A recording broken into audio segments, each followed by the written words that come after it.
Muitíssimo bem-vindos aos gélidos domínios Éter Tenebres.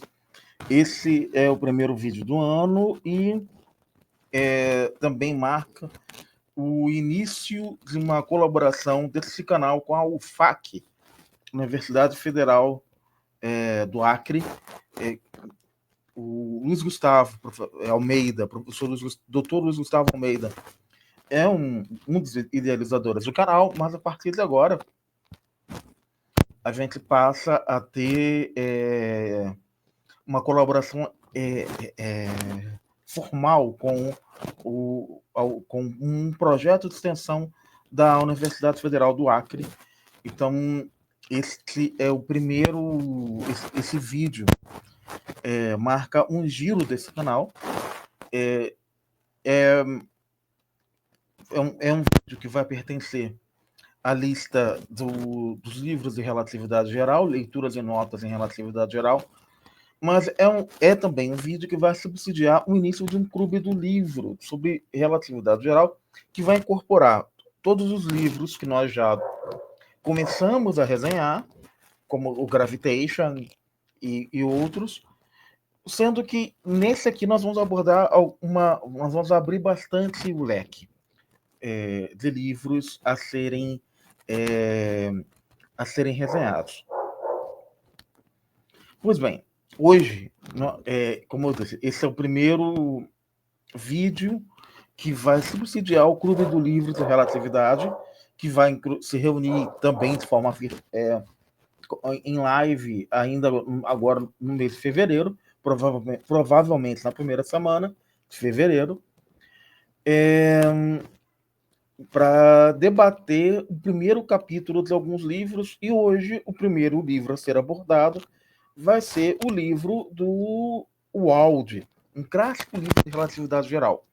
A ideia, a dinâmica desse clube do livro vai ser vídeos abordando o capítulo do livro e depois a live para discutir e abrir uma live de abertura de contas e discussão do que foi apresentado nos livros, discussão geral dos conceitos de relatividade. Pode acontecer de outros livros aparecerem, porque a ideia é fazer estes livros que eu vou abordar, que eu vou discutir aqui, de capa a capa.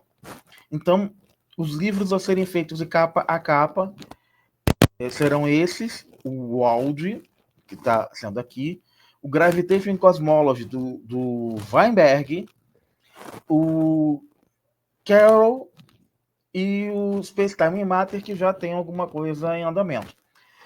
O Gravitation do Kip Thorne e do Meissner, Bíblia Negra da Geometria Dinâmica Quântica, esse também consta nessa lista, mas nós consideramos que é mais interessante deixá-lo para uma leitura em um outro momento ou para circunstâncias especiais, dado o seu enfoque enciclopédico.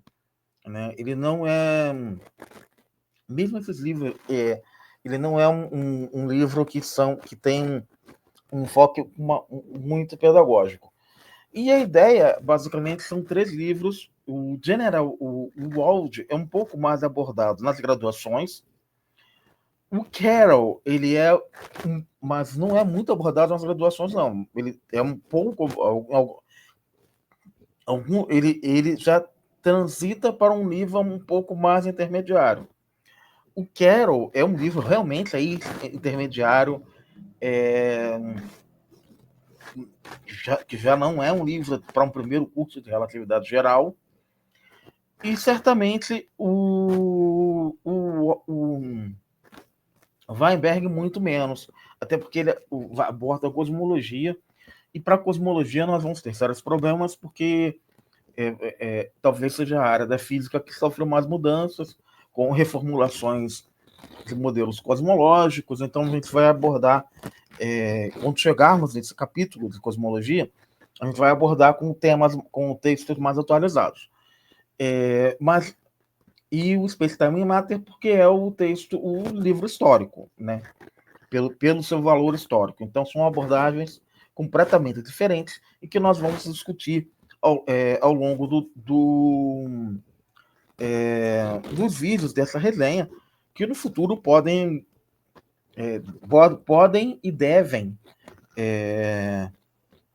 mais do que podem, devem, resultar em publicações, em resenhas mais elaboradas, em periódicos revisados por pares, acerca do estudo desses 3 livros, e quem sabe até ensejar a escrita de um novo livro de relatividade geral, dado que todos esses já são livros bastante antigos.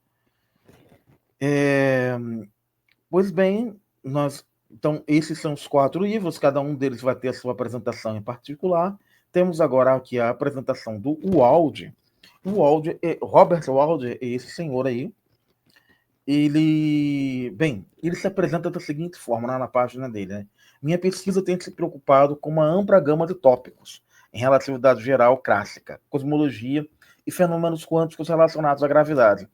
Grande parte da minha pesquisa tem se concentrado na teoria de buracos negros, regiões do espaço-tempo onde a gravidade é tão forte que nada pode escapar, e a notável analogia matemática e física entre as leis da física dos buracos negros e as leis ordinárias da termodinâmica.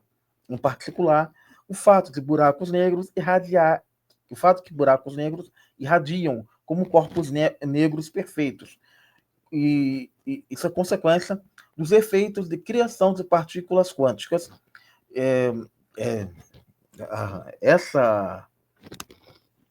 O fato do buraco negro irradiar como corpo negro perfeito implicou tem como consequência o surgimento de efeitos quânticos, que está ligado à criação de partículas quânticas, e isso permite muitos insights sobre a natureza da gravidade quântica. Os interesses do professor Wald também abrangem investigações matemáticas da relatividade geral clássica e aplicações da relatividade geral à cosmologia e à astrofísica. Nos últimos anos, o professor Wald continua, um dos meus principais esforços de pesquisa tem se preocupado com a formulação da teoria quântica de campos na presença da gravidade, ou seja, uma teoria quântica de campos em espaço-tempo curvo. Nessa abordagem, a gravidade é tratada classicamente, mas todos os outros campos são tratados de acordo com os princípios da teoria quântica de campos. Algumas questões importantes de princípios surgem na formulação dessa teoria, por conta da falta da simetria de Poincaré e da ausência de um estado de vácuo preferencial. Mais recentemente, foi demonstrado que a teoria pode ser formulada de uma maneira totalmente satisfatória. Espero que isso forneça pistas importantes para a formulação de uma teoria totalmente quântica da gravidade em si. Outro esforço, o Auge, ele especifica que um outro esforço da sua linha de pesquisa tem se preocupado com os efeitos de autoforça ou reação de radiação no movimento de pequenos corpos na relatividade geral clássica.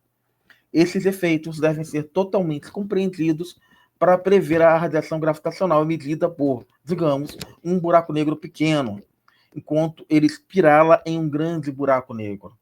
A noção de uma partícula pontual não faz sentido na relatividade geral, mas pode ser considerado um limite em que a massa de um corpo, bem como o seu tamanho, encolhem para zero de uma maneira assintoticamente autossimilar.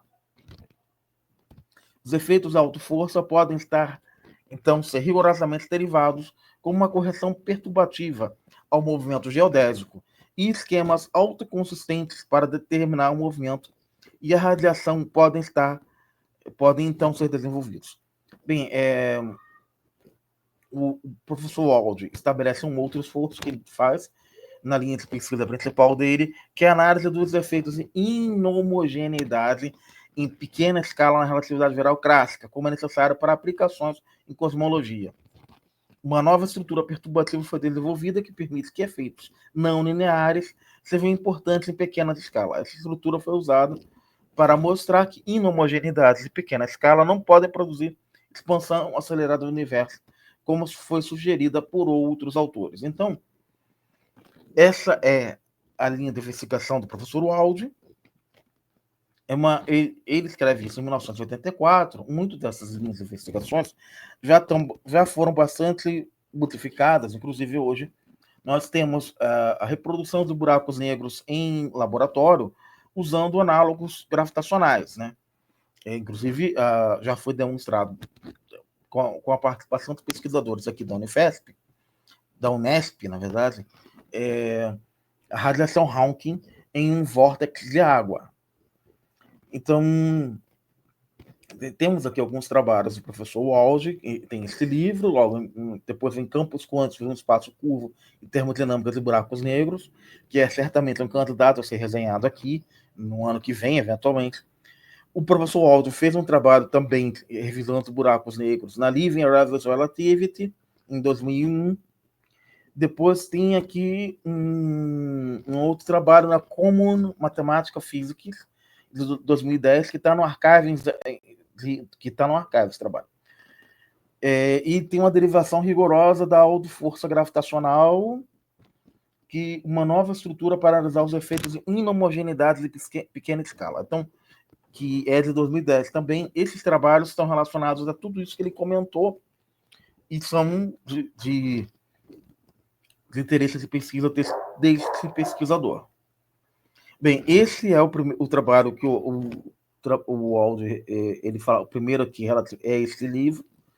O segundo corresponde a esse livro aqui, Quantum Theory in Curved Space-Time in Black Hole Thermodynamics, que possivelmente entrará em uma futura sequência de vídeos, de lives, no ano que vem, quando a gente for abordar esse tema de termodinâmica de buracos negros, dando continuidade às investigações aqui do professor Waldi. Eu quero comentar também sobre algumas recomendações, né? O livro do Waldi é claramente o primeiro livro-texto sobre relatividade, como um ponto de vista totalmente moderno. Ele tem muito sucesso em outros, onde outros têm apenas sucesso parcial.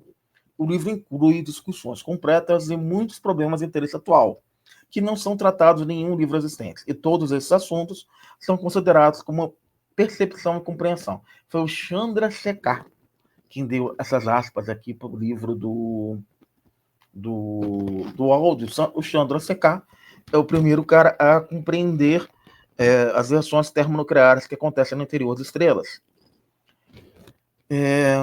O L.B. Huxley, Times High Education Supplement, um tour de força, lúcido, direto, matematicamente rigoroso, exige análise da teoria em um aspecto físico. Isso foi publicado para P. Huxley na Times High Education Supplement. Outra aspas aqui, verdadeiramente excelente, um texto sofisticado de tamanho administrável, que provavelmente será lido por todos os estudantes de relatividade, astrofísica e teoria de campo nos próximos anos, de James W. York, na Physics Today. Bem, aqui está a ficha catalográfica desse livro, e tem 473 páginas. É um livro publicado lá pela Universidade de Chicago, onde está baseado o professor Waldi. E aqui a gente tem a organização do livro, né? Ele separa em capítulos e partes. Na parte 1 tem os fundamentos, que tem uma introdução, depois ele tem uma parte de geometria diferencial que dialoga muito com a parte de geometria diferencial que a gente tem aqui no canal. Ele aborda bem tensores, métrica, notação, esse tipo de coisa toda. Depois ele aborda curvatura, como se fosse um segundo capítulo de geometria diferencial, onde ele discute o problema da curvatura, né? E nesse caso aqui, pode ser que esse capítulo venha a dialogar muito com aquilo que a gente já tentou começar a discutir sobre gravidade teleparalela. Lá não é curvatura, mas sim a torção, né? Então a gente tem pode fazer links aqui com essas coisas. E aí ele chega nas equações de Einstein, propriamente ditas. O capítulo 5 é o capítulo de cosmologia, onde ele explica alguns princípios da cosmologia, como homogeneidade, isotropia, dinâmica de um homogêneo de um universo homogêneo isotrópico, o redshift cosmológico, os horizontes e a evolução do universo. Bem, tudo isso, esse aqui é onde eventualmente seja interessante que a gente aborde algumas revisões mais atualizadas, porque boa parte aqui é de fundamentos que não vão realmente ser modificadas.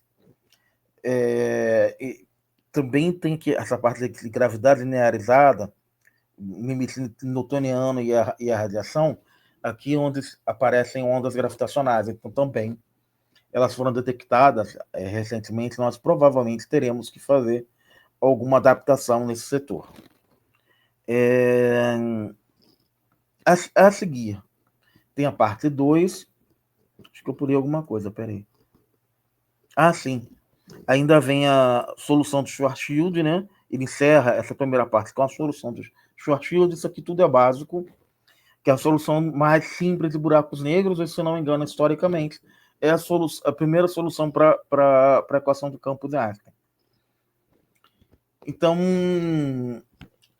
o capítulo 7 já são tópicos mais avançados, onde ele discute métodos de solução das equações do campo de Einstein, ele discute estruturas causais, o problema da singularidade, o problema do valor inicial,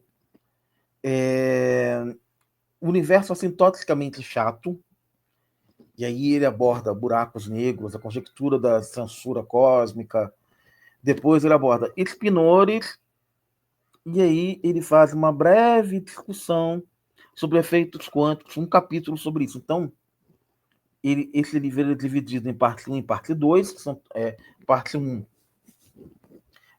fundamentos, e parte 2, tópicos avançados. Nós pretendemos fazer esse livro de capa a capa, assim como todos os outros. Né? Inicialmente, bem, a gente... Um dos principais problemas, uma das principais contribuições diferentes que a relatividade traz é quando Einstein postula, ainda na relatividade especial, que a velocidade da luz é uma constante no universo, e isso implica que espaço e tempo são maleáveis e são unificados, gerando assim aquilo que a gente chama de estrutura causal, ou ainda antes da estrutura causal, a tal da relatividade da simultaneidade, né? Então nós temos aqui duas superfícies de simultaneidade para dois observadores diferentes, em que elas partem do mesmo ponto. Sendo assim, cada um dos observadores, o observador O e o A', eles veem eventos simultâneos de acordo com essas superfícies de simultaneidade. E isso está ligado ao fato de que a forma de se medir distâncias, nisso que a gente chama de espaço-tempo, é um invariante. Nas aulas, lá nos vídeos das atividades formativas de verão do ano passado, eu cheguei a demonstrar isso, vou demonstrar aqui de novo, mas nós temos aqui um intervalo, que seria um intervalo entre dois eventos. Né? Então, temos um setor aqui que é o intervalo de tempo e um intervalo de espaço, né? Delta X, delta Y, delta Z. Então, isso nós chamamos de intervalo. E o intervalo, ele é o mesmo, ele se conserva tanto para os observadores sem linha como para os observadores com linha. Então, a métrica, ela é um invariante. Isso é uma coisa... A gente sempre procura em física coisas que persistem constantes. Coisas que são invariantes. Então, aqui, uma coisa que a gente acha como invariante é isso que a gente chama de elemento de linha ou intervalo. Né? Como eu falei, ele é um invariante. Né? Demonstrar a invariância do elemento de linha é o que a gente vai fazer a partir de agora. Essa demonstração ela foi retirada de outro livro, do livro de Schutz, porque eu não gostei da forma como o Aldrin faz. E eu fiz essa mesma demonstração lá nas atividades formativas de verão do CBPF do ano passado. O livro do Schutz ele é bem mais básico do que o livro do Aldrin. Então, ele considera duas origens, né, que inicialmente elas são coincidentes, e aí ele considera uma forma quadrática com ΔX e ΔY, ΔXi e ΔXJ são deslocamentos no espaço, né? E os índices aqui, eles correm em J, de 1 a 3, e nós temos o intervalo, ou elemento de linha, que é o que mede a distância entre dois eventos, no caso, a distância espaço-temporal, a gente tem que isso aí, que é multiplicado por essa matriz M e J. Então, nós temos o elemento de linha barrado, e temos essa matriz de mudança de base, que ela é uma matriz simétrica, ou seja, quando você permuta os índices, a matriz permanece a mesma. E ela faz um produto escalar com essa outra matriz, que é a matriz que está composta pelas duas discrepâncias, ΔXi e ΔXJ. Assim, a gente abre essa discrepância toda e temos o M00 multiplicando o ΔT ao quadrado, a discrepância temporal, e os M0i multiplicando as discrepâncias espaciais. Então, aparece aqui um termo que ele é cruzado no espaço ΔXi e ΔT, isso seria um termo associado. Genericamente, quando a gente for estudar objetos mais avançados em relatividade, a gente vai estudar rotações. Então, esse cara aqui aparece como um elemento que quer dizer que está ligado a rotações. Vocês podem ver que como eu tirei esse termo para cá, o termo que está multiplicando a discrepância temporal, os outros dois termos que têm a discrepância espacial, eles correm de 1 a 3. Então, frente a isso, todo esse produto ele é nulo, que é o que representa a invariância do elemento de linha.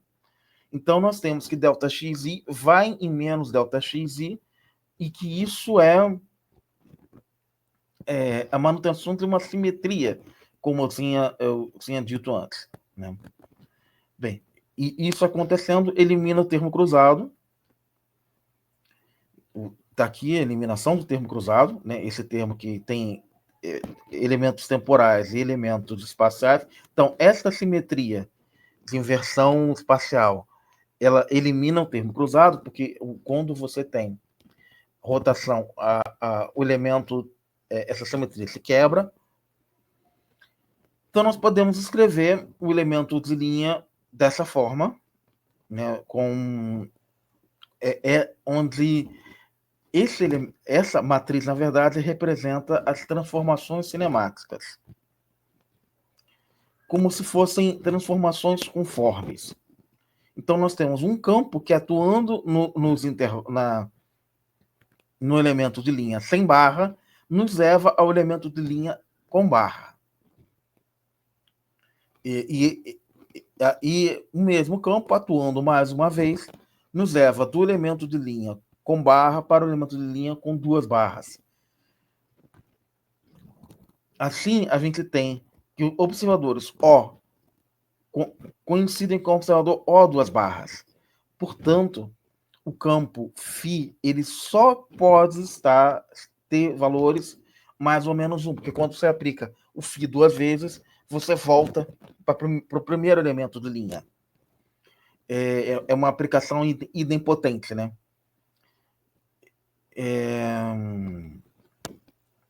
Como o quadrado do comprimento ele é sempre positivo, ΔT tem que ser 0 em qualquer referencial inicial. Bem, isso aqui é a demonstração da invariância do elemento de linha para a métrica do espaço-tempo. Só que a gente vai começar a generalizar isso, a gente está abrindo essa discrepância do elemento, as discrepâncias do elemento de linha, considerando como se fossem, considerando que todos os valores de x e desse módulo x menos y precisam estar contidos dentro de um raio.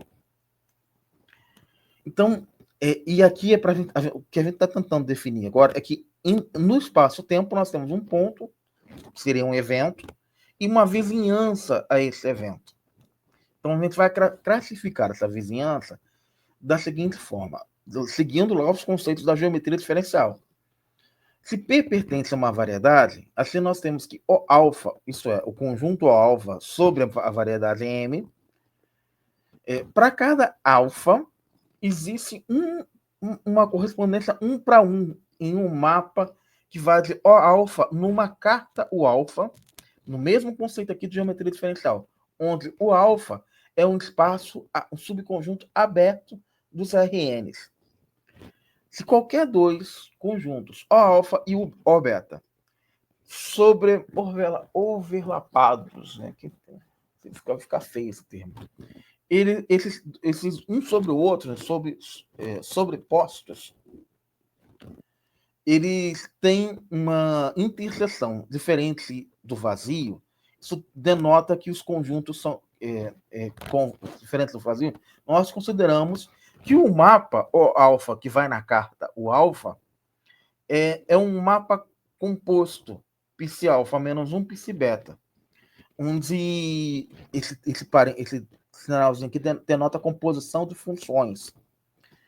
E, assim, quando a gente faz a interseção entre eles, atuando com a função psi-alfa, isso vai estar contido na carta o alfa, que vai estar contido no RN. E quando atua com a psi-beta na mesma interseção, isso vai estar contido na carta o beta, que vai estar contido em N. Ele mostra que tem uma figura 2.1 no livro. Isso requer que os subconjuntos do RN são abertos, são conjuntos abertos, são conjuntos que são capazes de mapear todo o RN. Então, ele está mapeando um espaço aqui, e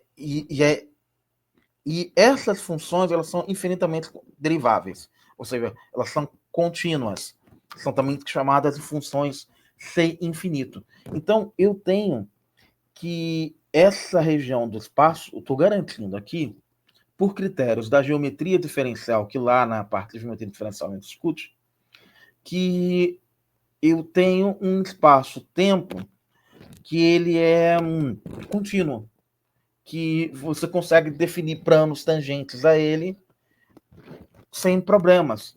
Porque eu vou precisar, e aí está a figura que ele falou.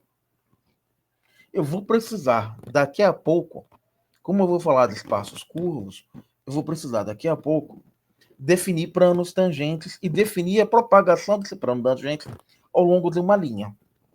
Então, eu preciso garantir que para cada ponto desse espaço-tempo, que correspondem aos eventos, esse plano, quando ele corre ao longo de uma linha de mundo, esse é o termo da relatividade, essa linha de mundo é contínua, para que esse plano possa ficar bem definido. Para isso, a gente precisa impor algumas condições sobre a métrica. No espaço real, as condições impostas sobre a métrica são essas aqui. Né? Isso está lá no livro do Elon Lages Lima, por exemplo, espaços métricos. Né? Uma função que a gente pode ser chamada de métrica, ela tem essas propriedades aqui. Se x e y pertencem a x, a distância entre x e y é maior que zero. Se for igual a zero, é porque x e y coincidem.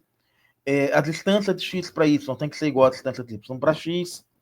E tem essa desigualdade triangular aí.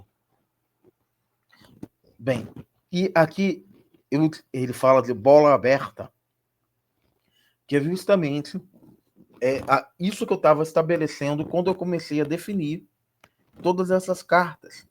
Era o que eu estava falando, e quando eu começo a fazer esse primeiro passo aqui, e eu faço essa definição, isso aqui é a definição lá da topologia, da geometria diferencial, daquilo que seria uma bola aberta. Então, a gente tem, nos primórdios da relatividade, embora não seja necessário para estudar relatividade, os conceitos não são cobrados como pré-requisitos, os conceitos de geometria diferencial e de topologia, é altamente desejável que a pessoa tenha pelo menos uma certa noção de que esses conceitos existem. Mas e por que eu fiz isso aqui? Isso aqui é para um espaço euclidiano, para um espaço que não tem o tempo, só para um espaço. Euclidiano no sentido que não é o riemanniano, lá da geometria riemanniana. Só que em relatividade, a gente não lida com esse tipo de espaço. Não são espaços riemannianos. O espaço mais simples da relatividade não é o Rn, é o espaço de Minkowski. E esse espaço ele serve como modelo de espaços tangentes do espaço-tempo.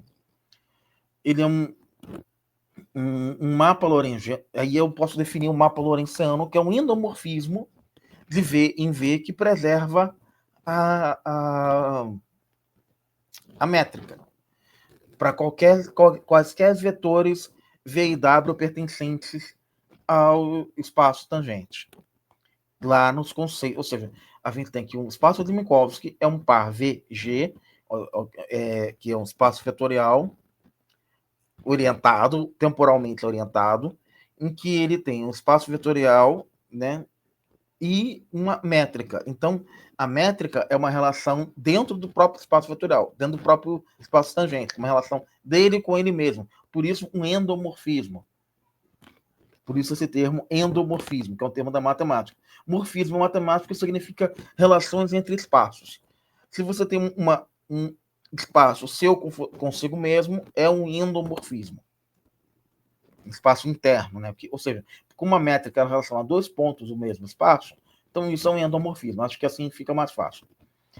E a métrica essa tal de métrica que em certo sentido ela dá, por um lado, ela dá a distância entre dois eventos no espaço-tempo. A gente pode dizer ainda que a métrica é um campo métrico. A própria métrica ela representa como o espaço-tempo funciona. Então, a gente pode substituir numa linguagem um pouco mais rigorosa o espaço-tempo pelo termo métrica, que é a geometria com quem a gente está lidando. Então, a gente tem que, em relatividade, a gente pode usar o termo campo métrico. Dito isso, eu continuo com essa formulação muito matemática que eu estou tirando lá de um trabalho da Living Revolution Relativity. Se vocês olharem a Living Revolution Relativity, que é exatamente, ele está fazendo a desigualdade triangular de Cauchy-Schwarz, né? Que ela aparece aqui também. É o último termo, o termo M3 dessa lista. E no espaço-tempo ela fica um pouquinho mais complicada. Tá? Então eu vou definir a reversão da equação de Cauchy-Schwarz da seguinte forma. Primeiro, nessa seção a gente estabelece uma relação F de C, onde C vai no intervalo fechado em zero e aberto no infinito, e F é uma função da métrica, uma raiz da métrica, que isso resulta em uma continuidade, é uma condição de continuidade, isso aqui. Então, a condição de reversão de Cauchy-Schwarz da inequação de Cauchy-Schwarz, se V e G é um espaço de Minkowski, e C está contido no plano tangente V, o cone causal do futuro é o cone causal do futuro. Nós temos V1 e V2 pertencentes a C, que está contido no cone causal. Então, eu tenho que f de V1, quando eu faço essa função aqui, aplico em V1, eu faço essa função e aplico em V2, esse produto tem que ser menor do que essa GV1, V2. Então, e a equação ocorre unicamente se V1 é igual a V2. Então, quando a gente tem... Então, a gente define essa função f aqui, e a gente aplica f para um V1 e f para um V2, calcula isso, encontra esse produto. E depois a gente pega o G e faz para dois pontos diferentes. Quando a gente faz para dois pontos diferentes, a gente encontra que essa relação aqui tem que valer. Pois bem.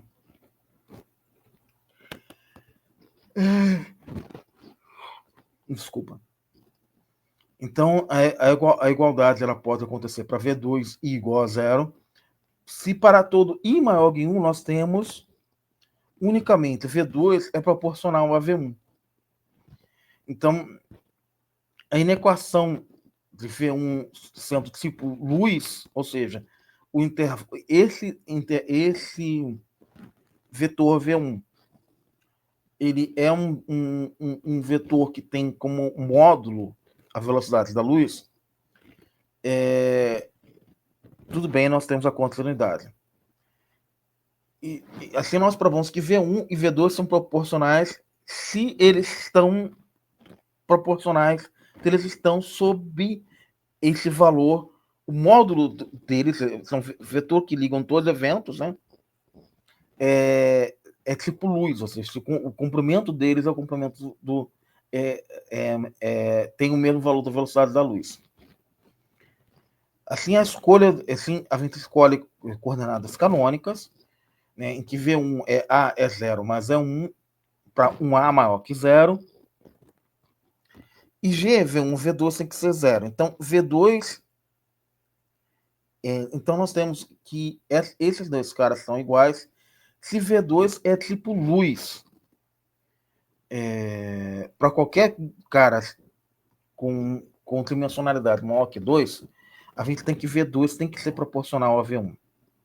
Então, isso aqui talvez seja um pouco abstrato, e isso é uma demonstração de um teorema, mas é uma discussão que a gente inevitavelmente vai voltar no futuro, quando a gente aprofundar mais matematicamente os fundamentos da relatividade geral, em especial quando a gente começar a abordar mais os trabalhos que estão na Living Rivals in Relativity. Né? E daí a gente tem um outro teorema, que é propriamente a desigualdade triangular, que só tem o par VG, é um espaço de Minkowski, e C está contido no espaço dos vetores tangentes.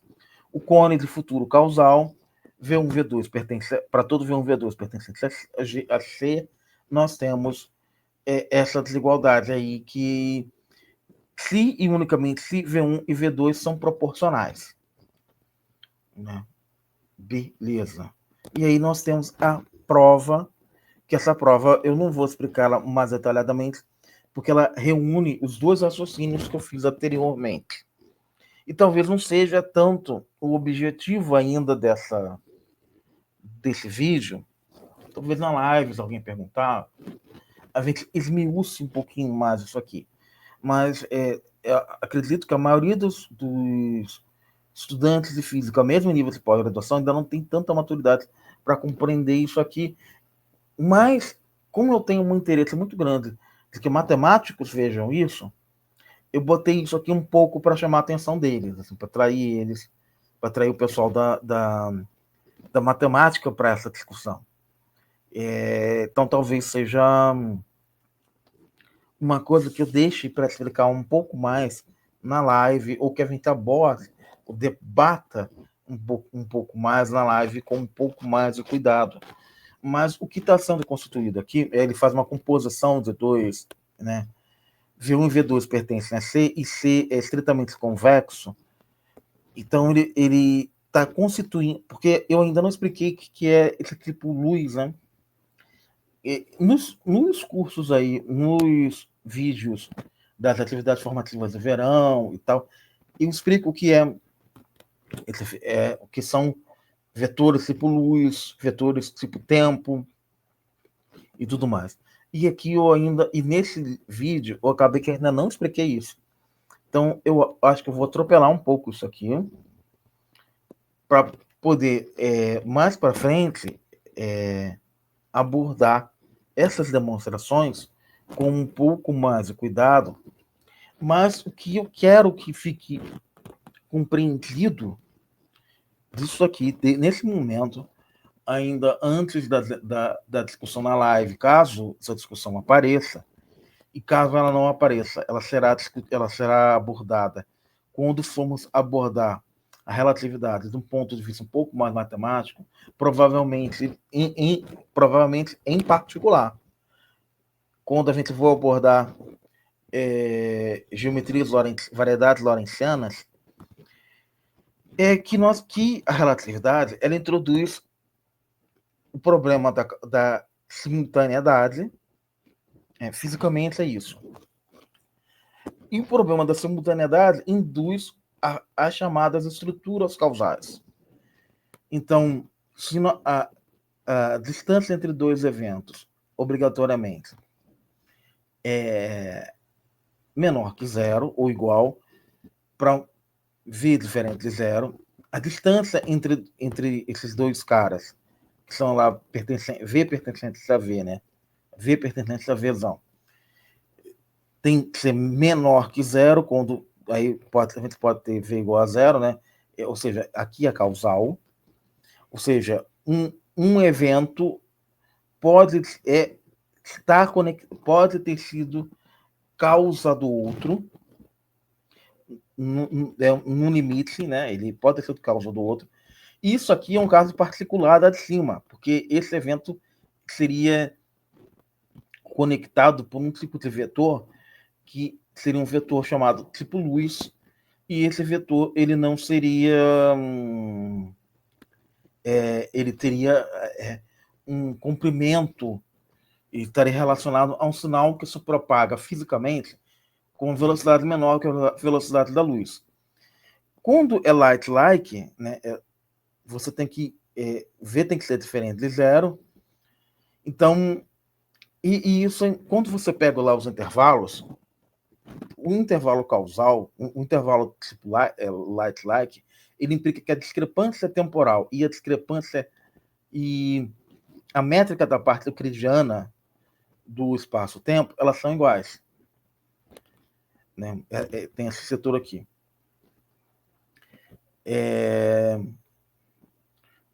No tipo luz, você tem o tipo tempo, que é a parte da discrepância temporal, quem manda.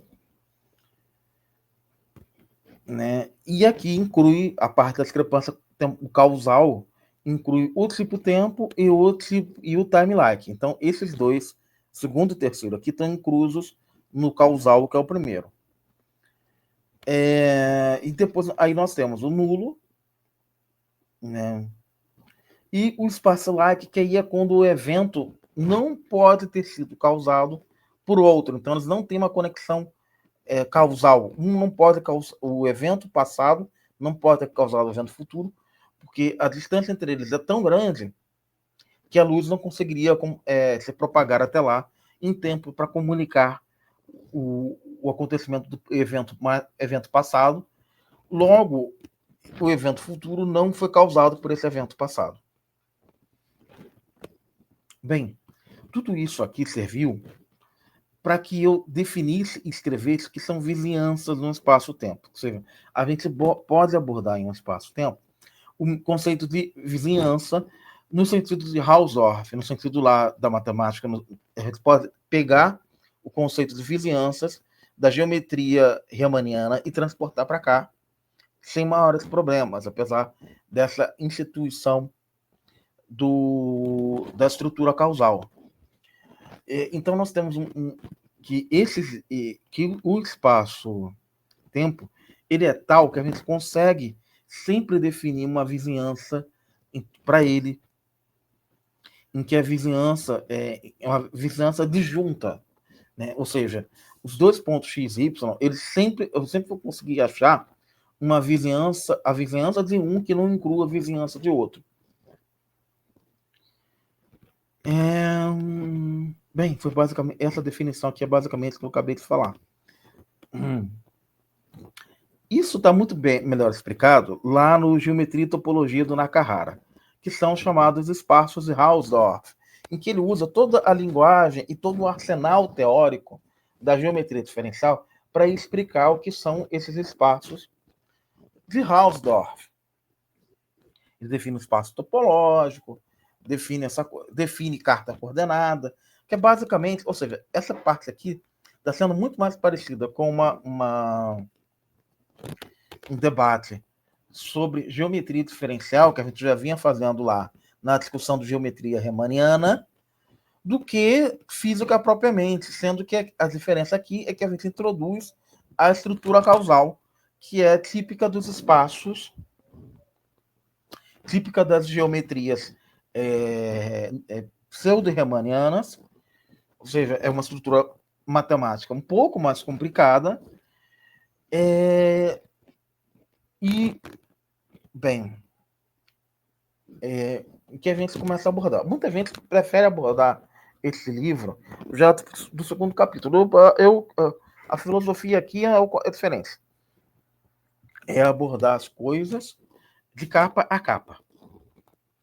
Se der problema, a gente faz como vai ter a live, a gente faz na live e discorre o problema. Com isso, o capítulo 2, aí é que ele entra em geometria diferencial com tudo. Vocês vão ver que os outros livros são diferentes. A gente vai abordar os outros livros e eles têm um foco bem diferente, na verdade, já está dando para ver no Weil. Então, a gente vai... No próximo, ele vai falar de manifolds e campos sensoriais. Por exemplo, esse é o Wald. O Carroll, ele é bem mais pragmático nessa discussão. Bem mais. Tá? E talvez... E aí que tá, eu acho que eu falei, porque eu falei que era o áudio que era o mais introdutório, talvez seja o Carroll, né? Acho que eu confundi aí. Bem, vamos ver nessas comparações aí, quem que a gente pode pensar que é mais introdutório e tal, e lá no debate também, quando a gente fizer o debate na live, né? Então, eu vou encerrando, nós temos um novo Pix, caso queiram contribuir, 2197851330. Eu tenho aqui duas imagens. Uma é o Neil deGrasse Tyson no metrô, trabalhando no metrô. Né? E minha garganta já está falhando. Nesse sentido, eu fico por aqui. E sejam sempre todos muito bem-vindos aos gélidos domínios de Aether Tenebris.